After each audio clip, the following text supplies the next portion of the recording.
Olá, boa tarde. Seja bem-vindo, seja bem-vindo ao nosso momento de reflexão, que na verdade é a partilha da Palavra de Deus. Eu penso assim que para a gente que pratica uma fé, que a gente vive sempre buscando, é muito bom que a gente saiba de fato aonde estamos buscando essa motivação e quem é que está ou não está oferecendo essa oportunidade para que a gente possa praticar uma fé consciente, convicta, saber a quem nós estamos buscando, aquele que não decepciona. Então, eu vi aqui no Evangelho de São Mateus, no capítulo 9, versículo de 35 a 36. São 2 versículos apenas. Eu vou ler e eu gostaria que você sempre lesse em casa. Você deve ter a Bíblia, a Palavra de Deus em casa. Que diz assim para nós esse texto. Jesus percorria todas as cidades e aldeias, ensinava nas sinagogas, que é a mesma coisa de dizer nas casas de oração, pregando o evangelho do reino e curando todo mal e toda enfermidade. Vendo a multidão, Jesus ficou tomado de compaixão, porque estava enfraquecida e abatida, como ovelha sem pastor. Essa é a palavra da nossa salvação, porque ela nos ajuda na nossa salvação a partir do momento que nós estamos lendo. Nós temos a certeza desse Deus a quem nós seguimos e o que Ele pode nos oferecer. A minha reflexão, nossa reflexão, está assim. Então, nós vimos que Jesus ensinava nas sinagogas, nas casas de oração, pregando o Evangelho e curando todo mal e toda enfermidade. Essa é a tônica do Evangelho, desses 2 capítulos. Então, é isso que Jesus fez e mandou fazer quando ele enviou os discípulos em missão. Isso daí não caiu, a validade dessa palavra de Jesus não caiu e nem mudou. Então equivale dizer que Jesus está mandando fazer a mesma coisa. Aqueles que evangelizam, aqueles que têm a palavra de Deus, têm a responsabilidade de instruir a outros, eles têm a responsabilidade de passar isso. Porque Jesus, Ele é eterno, isso é palavra de vida eterna. Então ele viu aquela multidão que seguia ele, que o seguia, e teve compaixão. Teve compaixão porque aquela multidão estava enfraquecida, estava abatida como ovelha sem pastor.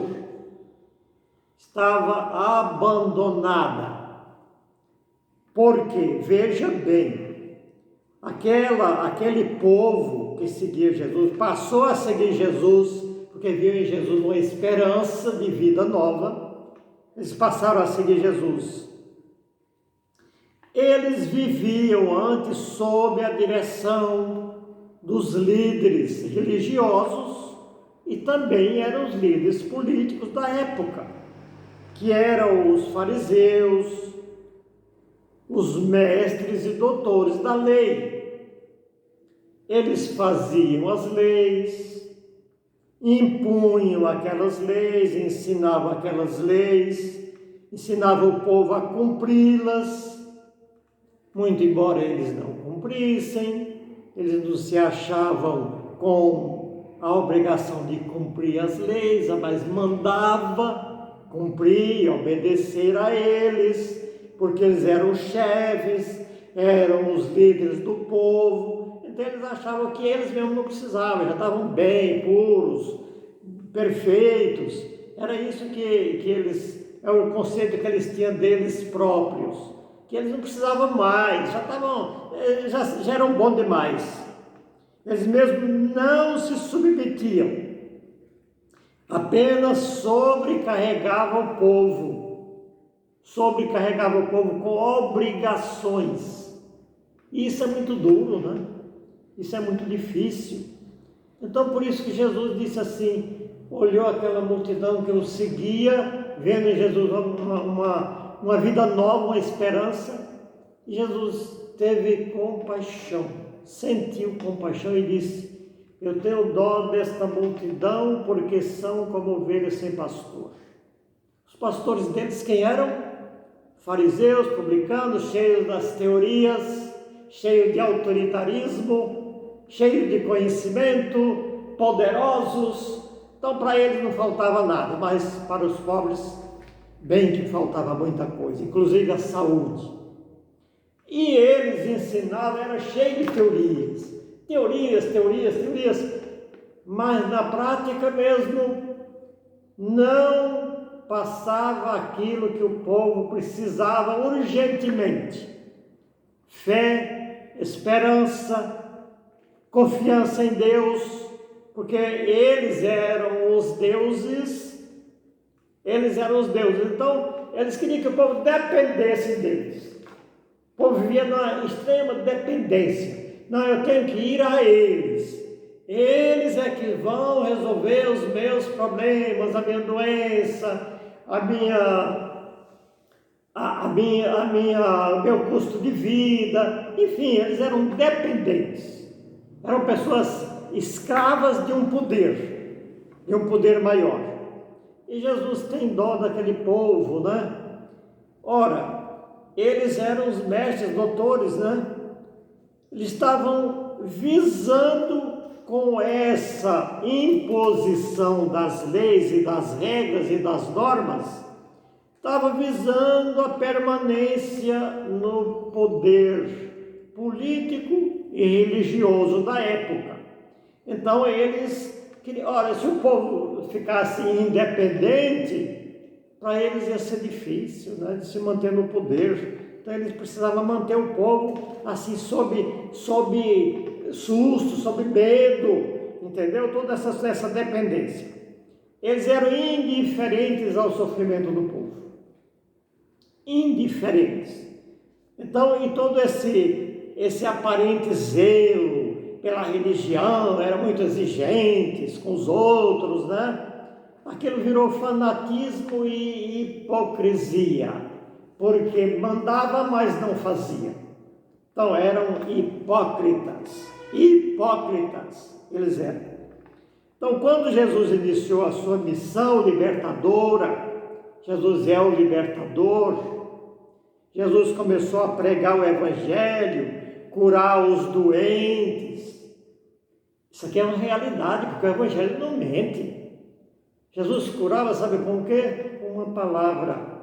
Ele impunha as mãos sobre aqueles doentes, ou não, ele nem impunha as mãos, ele orava por aquele povo, que essa é a verdadeira religião que Jesus veio trazer. Então ele orava pelo povo e restituía aquele povo a saúde, a alegria, a esperança, a confiança em Deus. E tinha muitos que chegavam ali para Jesus endemoniados, atormentados por espíritos maus. E Jesus libertava todo aquele povo com a oração.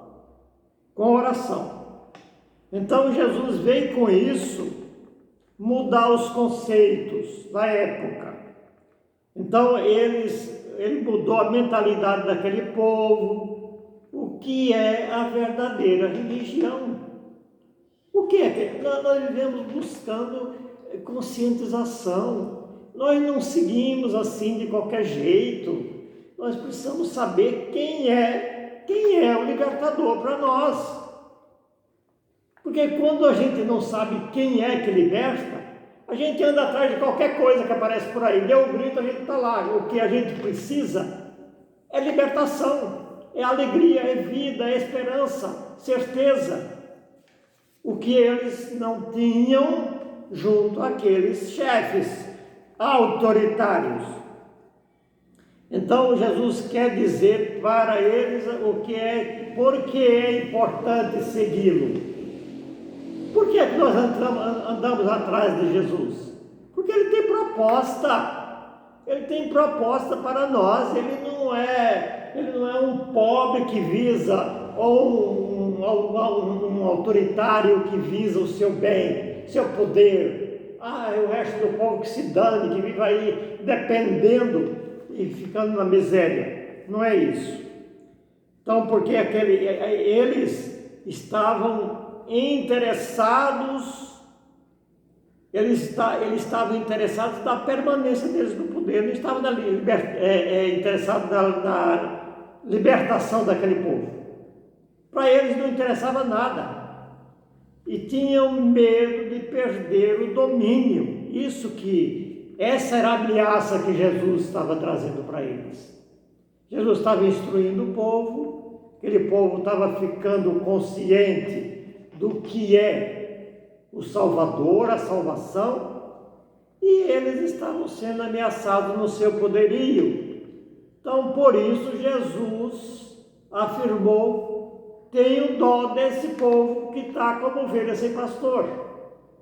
E porque Jesus era uma ameaça para eles. Então Jesus olha aquele povo sofrendo, aquele povo doente. Jesus tem dó, eu tenho dó desse povo.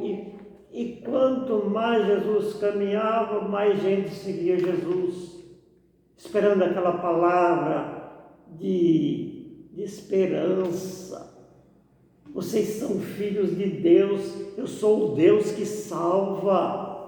É essa a proposta de Jesus. Essa a proposta de Jesus.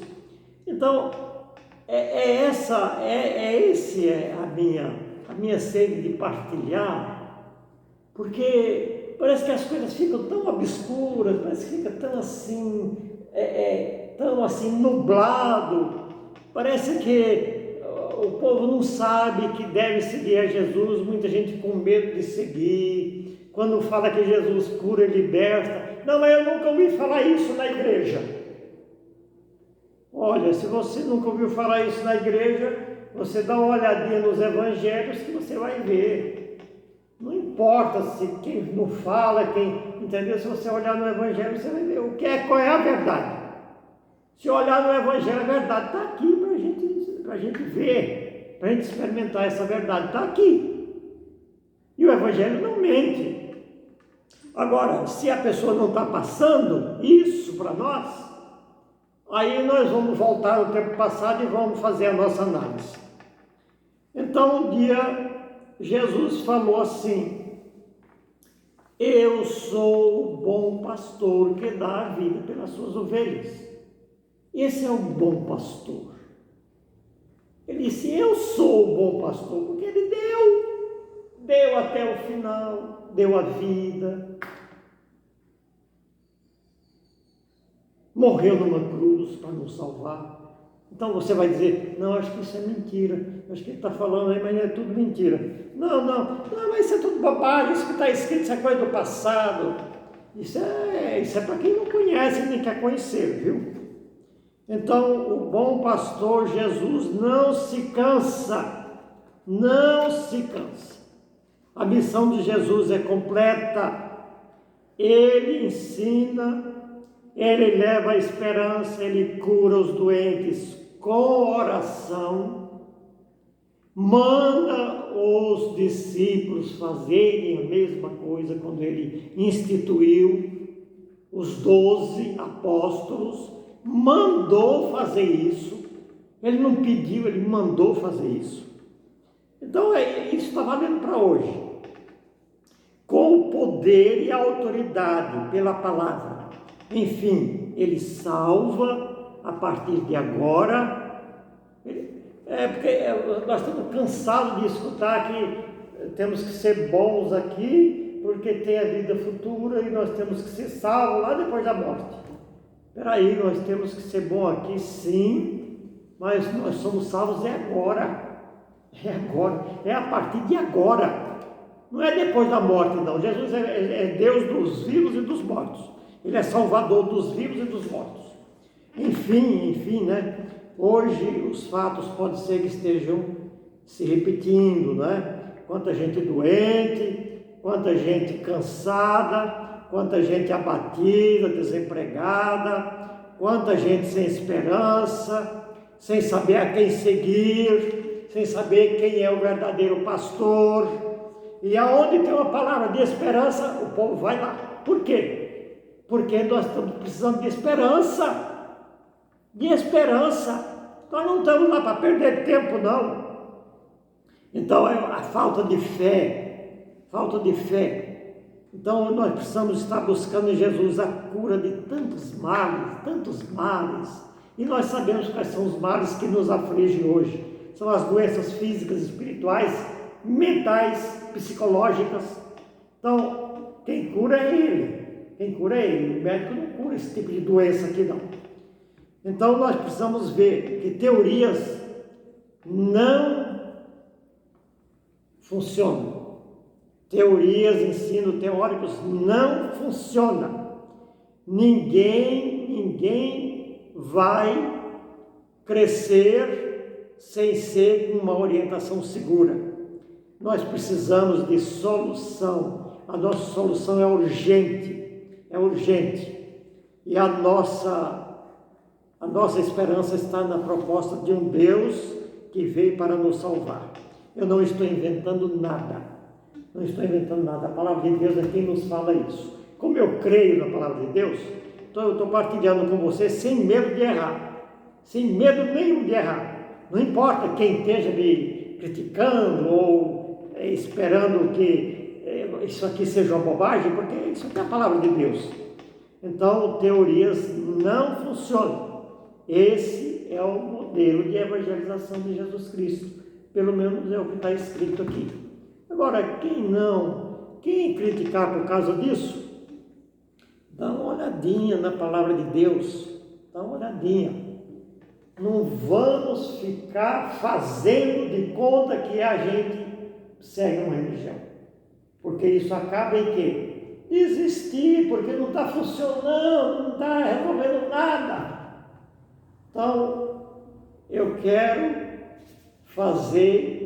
pedir ao Senhor que nos ajude na nossa caminhada, que nós tenhamos fé, confiança no Senhor e nada mais, só isso.